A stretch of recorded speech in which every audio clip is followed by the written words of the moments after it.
I think I'm going to need to report a crime here. Welcome to Lot 76 Cars. My name is Simon and today I'm at the fabulous Haggerty Radwood 2025. Lots of 80s and 90s cars here today, like the ones behind me.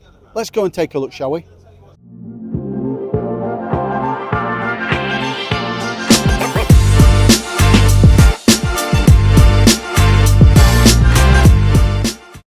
So let's start off with this little beauty. To the uninitiated, it might look from a distance like an XR2, but in actual fact, no, it's the far rarer Super Sport. Now, this was so much more than a badge-engineered effort by Ford. Special vehicle operations at Ford got involved with the suspension and the tuning of this, and even though I think it was only a 1.3, in actual fact, it did have a fair bit of go with it. This one is in superb order, pretty standard spec with those RS alloys and those stripes. This one is, well, to say it's immaculate is probably an understatement, to be honest with you. For Ford fans, it's got the, looks like the factory roof, no pop-up ones fitted in a supermarket for this guy here. Got that fabulous checked trim which came standard with these. Looks about probably as original as you get. One of these, believe it or not, during lockdown sold for £24,000. That's how rare they are. Fiesta Super Sport. So you're not going to find too many of these. I think this Subaru Coupe was officially called, was it Leone? I'm not sure. I don't know where this one's come from actually. With a registration number, I'm going to have to beg to differ. It's a left-hand drive car. Look at the interior, but I'm just drawn to. Can you just see there? Let me just focus in on that. Can you see where the four-wheel drive button is on the gear shift? That's quite clever, isn't it? Well, that's some car, isn't it? I am really liking that one, and simply you just do not see these at all. Certainly not in that condition. I don't recall seeing one of those for a long time. So this is the Honda City Turbo. It's complete with the MotorCompo bicycle as well. This does actually fit in the boot. This one's a 1.4, so although it's K car dimension size wise, in actual fact it's not a K car in terms of cc with a 1.4 litre engine. Obviously, like many of these, I think came from Japan. Lovely, looks very comfortable seats in there, to be honest with you. I'll just try and get some shots down the back. That looks like a sort of a mini Group B rally car, doesn't it? I'm really liking that one. So there you go, complete with the motorcycle. When you get to your destination for the last mile or whatever, you can take to the bike. Again, some fabulous Japan only cars here. The Toyota Soarer, probably if this had come to the UK we'd have known it as the Lexus. The later Soarers did, and they were badged as Lexus in actual fact, but not this generation. It's got a bit of a look of a Honda Legend coupe actually. Oh, a gorgeous interior. Absolutely beautiful interior on that car. It really has got some nice lines. I love that typical of its period duotone paint, and also those fabulous wheels on it. Oh, that's quite a treat, that one, isn't it? I do like that. What do you think? A few more Japanese cars on the channel, that'd be nice, wouldn't it? So the attractive coupe version of the Bredvan Polo, as everybody seems to know them, but this one is the G40, so the supercharged. I think they also supercharged the Golf, they supercharged the Corrado, and they sold these as well. And in an era of non-turbos and turbos, having one that was supercharged must have been quite something in actual fact. Love that checked interior. That looks good, doesn't it? Let's try and get that in shot without falling over. I don't know if this GMC van is containing any Scooby snacks in it, but just to warn everybody, it's certainly got a Scooby theme, hasn't it? Good lord, you wouldn't miss that one, would you, in a car park? Well, if you like your rally cars, we've got a treat. We've got the Subaru Legacy, the car that originally Colin McRae would have driven and that put Subaru on the map. So this one is logoed up Derek Ringer, co-driver, and Colin McRae, and then eventually this was replaced by the smaller and a bit more agile Impreza. but this was the car that really started it all for Subaru and world rallying. Next to it, we've also got another famous rally car. We've got an Audi Quattro, the original Quattro as it's called now, in full rally trim with the Audi Sport insignia there and the old Audi branding, which is lovely to see. Oh, that's fantastic, isn't it? That just looks so right, doesn't it? And then this would have been driven probably by Tony Pond with the V8 engine. I remember seeing these back in the day. A TR7, or probably correctly a TR8. Got the wide arches, but look at the size of the tyres. They may be small, but they are wide. Corbeau race seats in there by the look of it, and that Harrisman styling still shines through, doesn't it? Wow. Now, if you're not tired of seeing Quattros, forgive me, I'm going to include another one here as well. Then we've got one that appears to be in the factory rally trim. Now, a few people have done these as tribute cars, but this sort of red, grey and darker grey livery is just absolutely so much associated with Audi, isn't it? Just having those three colours together just really makes it look so distinctive, doesn't it? So this is a Matra Simca Murena, replacing the Bagheera. Now, the key party trick for this one is it's a three-seater, so it's got the 2.2 litre engine, like Morris Murena door handles. I'm sure they're not. And look inside here, that's absolutely perfect, isn't it? I mean, what a treat. It's got 3 seats, so and 3 full-size seats by the look of it as well. Look at that dash, how that dash curves across. You've got a very super looking tea shelf there, room for plenty of cups of tea when you stop for a picnic. We'll just get a look in towards the back of the car as well. I do like these, and they are so rare these days. Certainly in the UK, never officially sold, but you'll still find them obviously in the rest of Europe. Fantastic.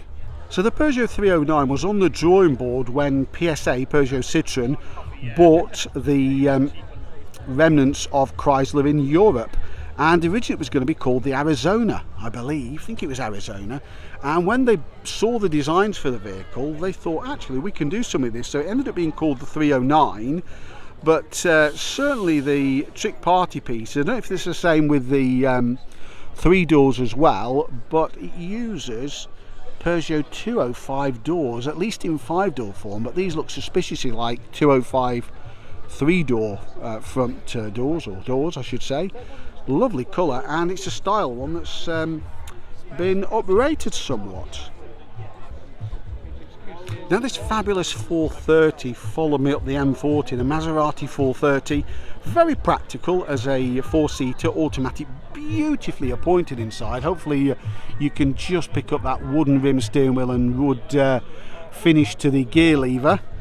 Beautifully turned out as well, and I was surprised how small it looks on the road today. You just got visions of these being large cars, but like many of them, of course, cars have gotten way bigger, and this one's no exception now, that it looks actually quite small, quite compact.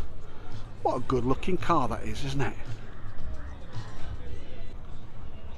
So this is quite an eyeful, isn't it? It's a Honda NSX. Of course it is. Developed or co-developed with Senna, with the relationship McLaren had with Honda. Later cars lost the pop-up lights. Some lovely features like how the door handles are faired into the top of the doors, makes it such a clean design.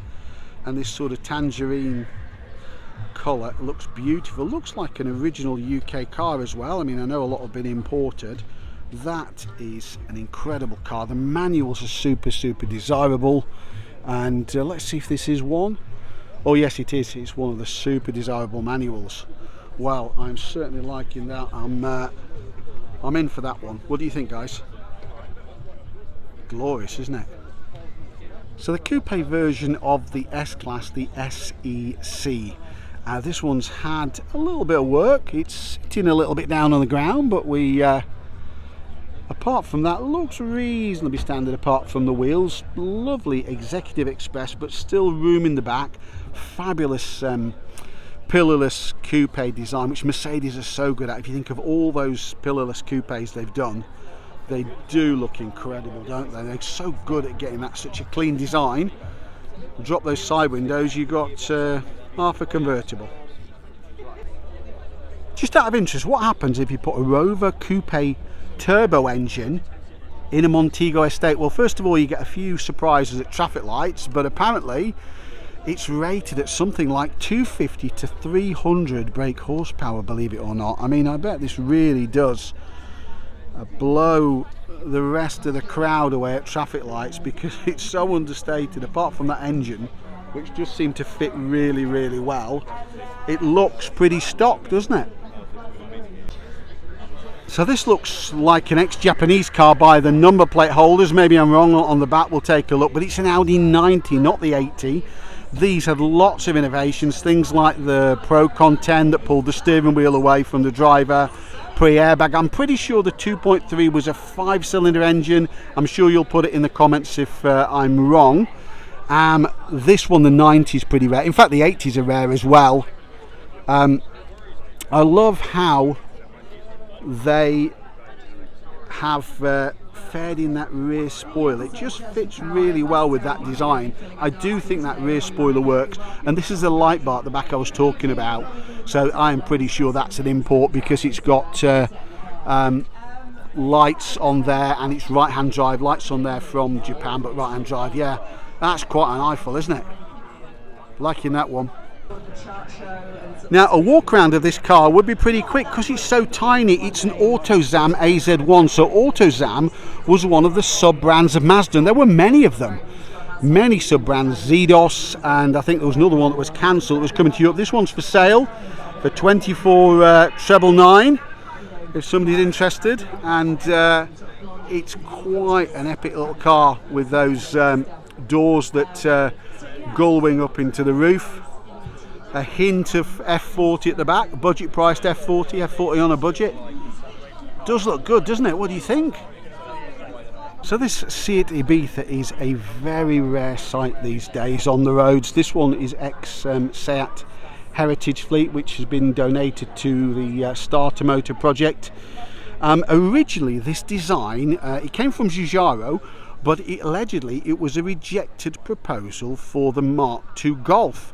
A really clean design, this one, to be honest with you. The wheels push right out to the corner, minimum rear and minimum front overhang, super clean. Big glass area. You wouldn't achieve that now with safety regs, but let's just try and get the side profile, because I think those look great, and you see so few of them about, don't you? So originally born out of the original 924, which had allegedly a VWLT engine block. By the time we got to this generation, the 944 had spread in terms of size and was using Porsche engines and transaxle, so the handling's very good. Loving the sunroof. Look at the size of that roof. I'm not sure if it fully comes out or not, but that really gives you some proper open top motoring. And I do love red, although it doesn't suffer time so well generally with lack appeal, but that one looks an absolute treat, doesn't it? Fantastic. So this is a Toyota AE92 Corolla from 1991, the 16 valve version to be precise. Original UK car, UK number plates on it. It's still even got, if I show you here, it's got the Club Toyota, which is their roadside rescue program. It's absolutely immaculate. There's allegedly less than 30 of these. I think they're about 130 brake horsepower, which actually back in the 90s that was going some, wasn't it? Let's just try and have a look a bit closer round at the engine. Beautiful condition in there. The owner's given me permission to have a look inside, so it'd be rude not to. What do you think? Should we do it? Yeah, let's go for it. The door's open. I absolutely love this trim. I bet those seats are super comfortable there. Really keep you held. Dash has survived really well on this. Super clear instruments. No more equipment than you need. The original Logic control deck, Toyota stereo there, those fingertip column stalks there that the Japanese have. A bit of luxury there on the side. We've got a bit of fabric in the door trims. What a beautiful, beautiful car. And the owner said to me, you know, credit due to him, it's not a museum piece, it's there to be used and to be enjoyed, and it's so good to hear that, because so many cars like this would be preserved beyond belief. That's fantastic. So the Maestro celebrated a big birthday a couple of years back, but the Maestro Turbo, like this one, this is a rare beast. Now, obviously in the search for a bit more performance for the car, they contracted the work out to Tickford, and Tickford did pretty much the engineering to put the turbo in these. Now, I do love with these cars the massive glass area they've got, but also in turbo format, the bumpers, the decals on the side. I mean, this one's super condition. I mean, just look at the engine on that one. Somebody's done just done an incredible job. I'd be grateful if the outside of my car was nice as this one is under the bonnet. Really supercars. And this one's got a factory sunroof. I love those sort of BBS like cross spokes. I know they're not BBSs before you point it out, but that sort of BBS look with the cross spokes here. Is it yours? Nope. And oh, it's locked actually. The owner's just going to open it, so we'll just get a shot inside. Lashings of MG in there, a red stripe there. Very comfortable looking seats, aren't they? Love those quilted, can you see those quilted door cards there? Oh, it's in beautiful condition. No talking dash by this stage, but there you go. So we've got quite a lot more cars to see here at Radwood 2025, like this fabulous Corsa of the max power generation behind me. We'll take a look at that in a second, but please keep watching for more. Absolutely, from the max power generation with the Courtney turbo conversion. Courtney were a very famous company that did tuning on Vauxhalls. It's got those sort of faired in. I think that bonnet slightly overlaps the light. It's difficult to say here. Well, it's body kitted. It's body kitted to hell, that car, isn't it, really? It does look rather well done. Definitely would fit in any max power revival, wouldn't it? It certainly stands out in a crowd. So we have got an Estoril Blue, which is a rare one, E318 8 Series. Apparently, say 139 of these only in Estoril Blue. Looks absolutely mean as hell, doesn't it? I love that sort of pillarless coupe look there. The owner's gone to town with the full theme of the 90s here. The doors are super heavy. He doesn't let me open the car up. The doors are massively heavy. Beautifully built inside. Plenty of buttons to press in there. Typical BMW of the period.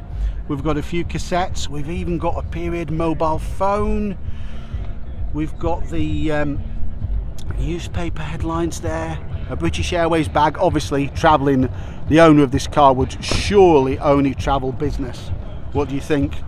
What an absolutely lovely car, isn't it? I do like it. I've seen these in many colours, but this beautiful Estoril Blue really suits the car, doesn't it? Isn't that lovely? So I've been lucky enough to see a few of these. I think I've seen most of the population of the UK. Yes, it is a Toyota Tercel, officially imported by Toyota, four-wheel drive system. I think this body shell was pretty unique coming with a four-wheel drive. Most of them had those white steel wheels on them. It's got the sunroof in the top there. Quite a decent sunroof, quite a lovely place inside. Oh, it's got what, the altimeter and everything else for the off-road. Can you see that right in the middle there? Let me just focus in on that there. So if you do really want to properly off-road, you can have all the instruments to guide you. And it's got this sort of higher window line at the back. Quite a useful little car actually, and so rare. Many of them are rusted away. A guy I met recently, he'd bought one as a spare, but literally it was it just literally split in half. But thankfully that one is a true survivor, isn't it? So this Clio Grande, you may recognise, some of you that saw my Festival of the Unexceptional video. This car was actually in the concourse this year. Beautiful paint on it. As Clios go, I should say, it's probably going to be one of the nicest ones you're going to find.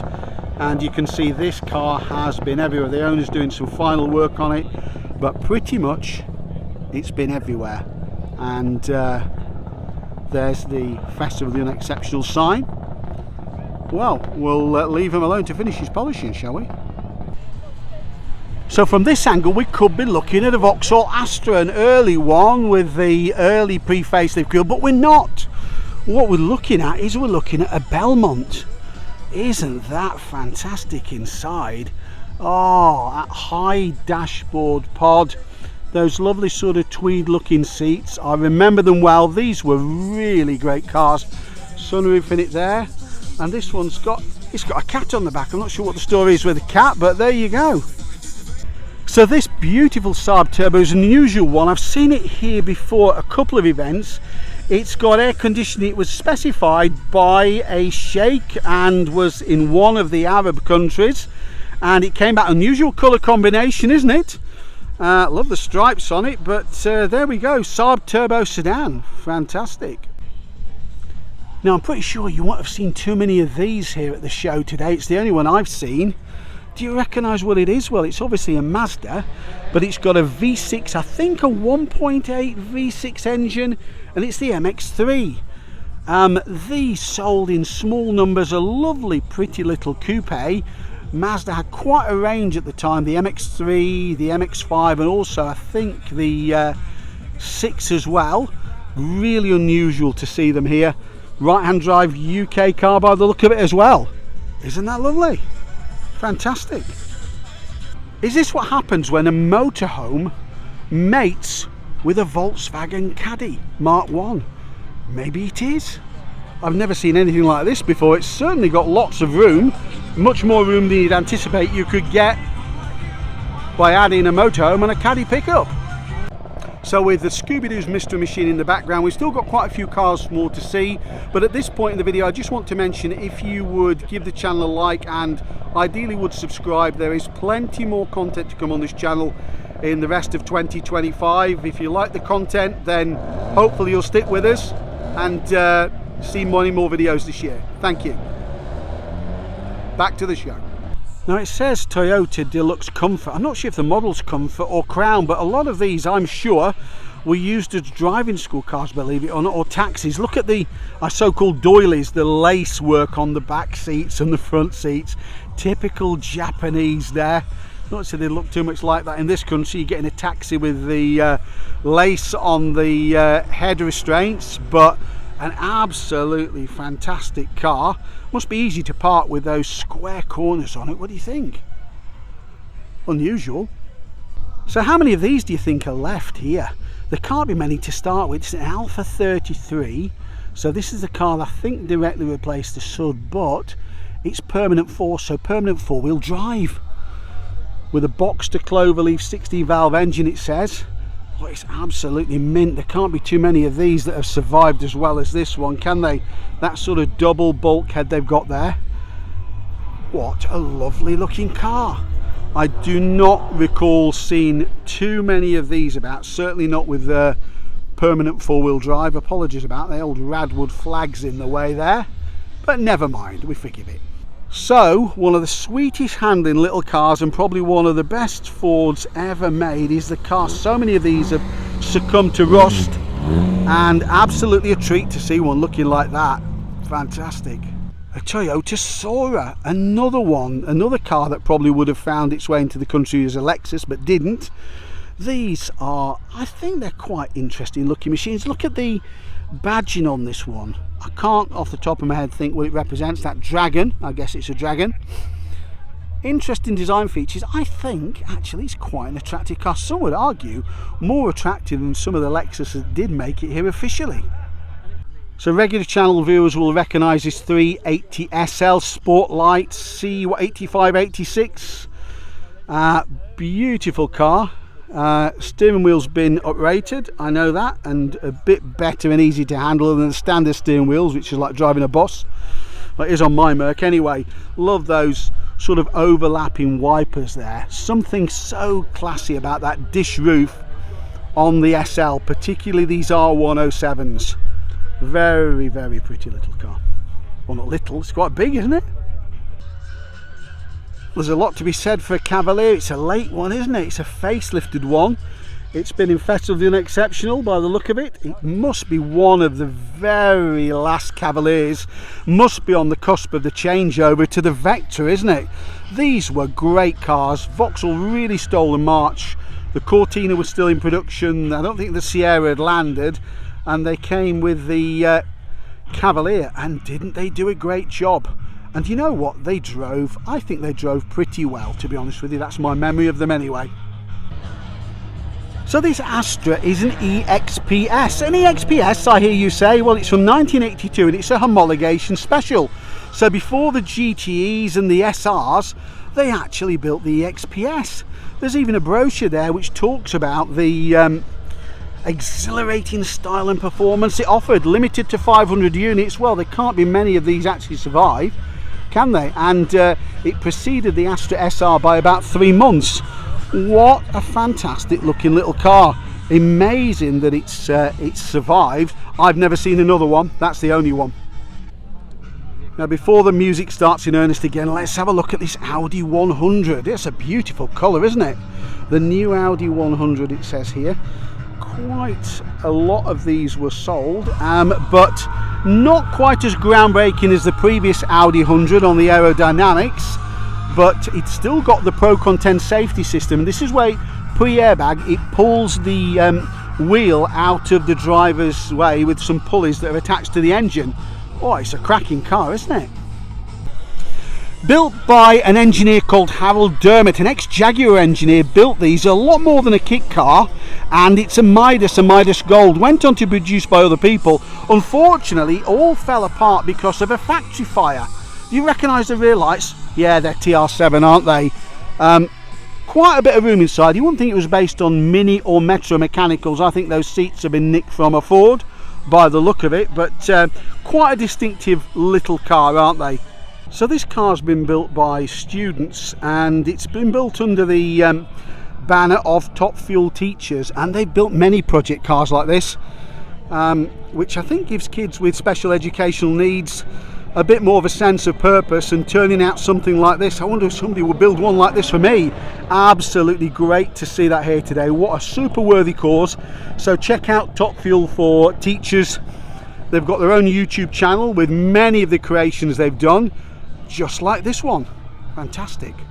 So despite having an engine of only 1300cc, it's the absolutely brilliant Mazda RX-7. So Mazda persevered with the Wankel rotary engine, if I can say it, way longer than anybody else, and they managed to perfect it really. This one's beautiful inside, got some lovely 80s features, clock the phone there as well.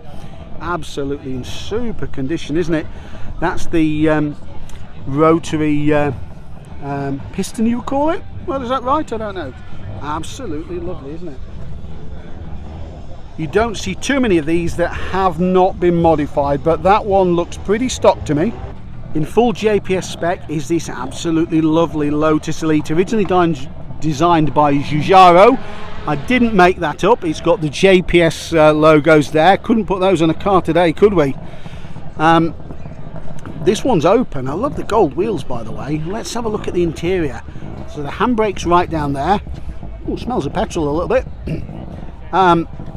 Don't like the cigarette. That instrument binnacle, I think it was a Renault gearbox in these initially. I'm not sure whether that continued, but whether it could handle all that torque.